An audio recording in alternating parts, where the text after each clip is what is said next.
Hey everyone, welcome to A Geek's Garage. So today we are going to be putting the transfer case back onto my 1991 Dodge Stealth.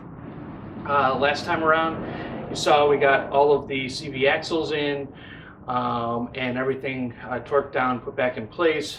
So today we're going to go ahead and get this in, and then most likely towards the end of the video I'm going to go ahead and get the oil in both the transfer case as well as the transmission so that that's taken care of and I don't forget to do it later on. So yeah, with that, just a reminder, every so often I do this. I'm not a mechanic. Whatever you see me do may or may not be right. I'm not responsible if your vehicle explodes. Everything I've learned from watching YouTube. And reading the repair manual. So with that, let's go ahead and get going. Okay, so it is very tight under here, and there's no way I can get a camera in here while I'm doing the work. So, a couple quick things. On the outside and briefly or just lightly on the inside of the shaft here, I put the same oil that's going to be going into the transfer case.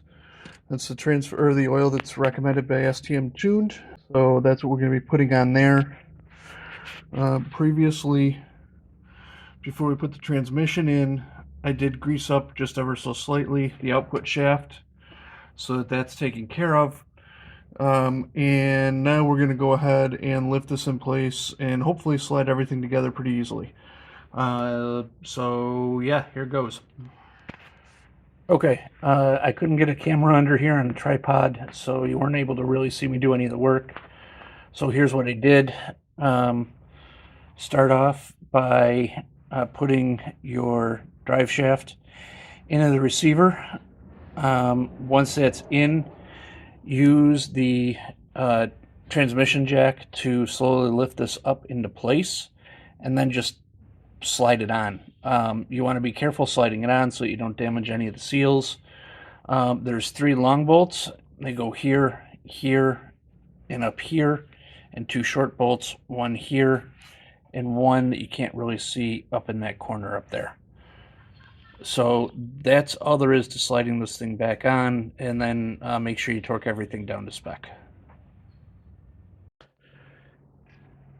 If you're going through and you're replacing the fluid in your transfer case and in your transmission, when you pull out the drain plug, make sure that you fully clean it off. If you take a look, this is what the drain plug looks like that I just pulled out. And you'll see it kind of looks like maybe it's solid. However, as it turns out, all of that is little metal filings and little metal shavings from the transfer case that have been collected. So we need to clean that fully out. Here's that same plug, but now fully cleaned out. You can see that it was in fact not a solid plug, but there was just a bunch of old oil and metal shavings because that centerpiece is magnetic. This is the transmission drain plug, and you'll see again that there's a bunch of, it looks like it's solid or whatever. All of this is a metal slurry. So all of that needs to get cleaned out of there because it's all been picked up over time by the little magnet that's in there. So make sure that you are cleaning out both of your drain plugs and removing all of the metal slurry that's there so that it can start working again and cleaning up new metal filings and shavings. This is actually a pretty good example. I was able to clean up a little bit of the oil and actually leave the metal filings and metal shavings. All of that is just little tiny bits of metal, dust basically, that have come off of the transmission over time. So all of that needs to get cleaned out. The drain plug for your transmission is this one right here. Make sure you've got a bucket to capture all the fluid. If you're putting this whole thing back together after having disassembled it like I am, you drained the fluid out a long time ago. So we've gone ahead and taken this out. We're going to clean it really good, put it back in and torque it down to 25 pounds.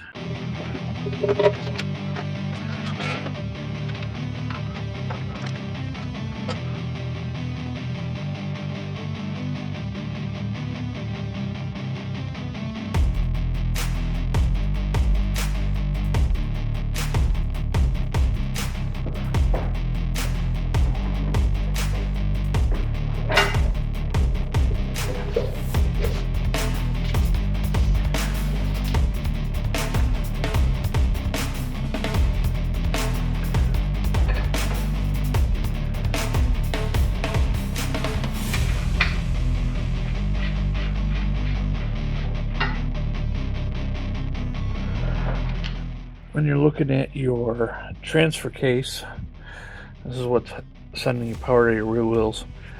The drain plug is right here, and the same thing goes. Pull this out, clean it out because it's going to be filled with a bunch of metal file shavings, as well as some old oil, and then put it back in and torque it to about 25 pounds. At least that's what all the instructions I can find say. This up here is going to be your fill spot, which is going to be interesting because I'm going to need to pump the fluid into there.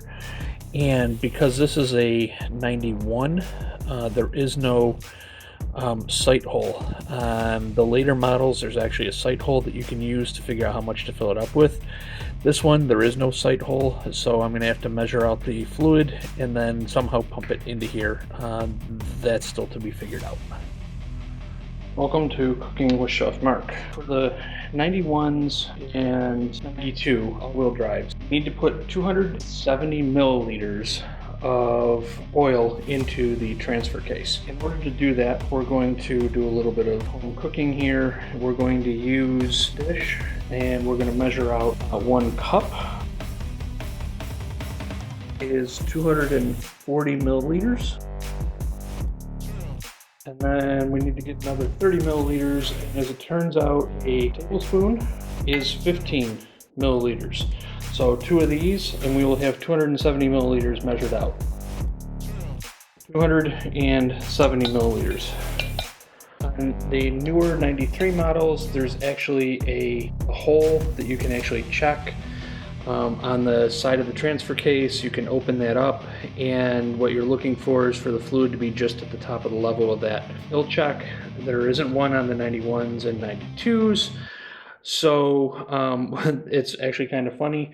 The instruction manual says that you should check to ensure that the fluid is ½ an inch below the filler hole. I've got an idea of how we're going to measure that in a little while, but first we're going to try and get all of this transferred in, and then once this is transferred in, we'll actually check that measurement.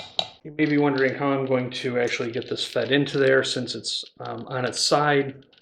The filler hole's like on the side of the case. It's in a really crappy spot.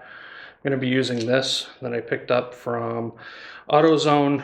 I'm just going to go ahead and put it into our Pyrex dish and hope for the best. Pump it all in there, and then we'll be checking that level to make sure it's the right amount.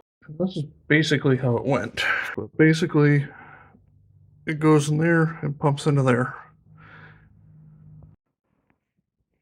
So how did I go about checking that depth? Well, I made this.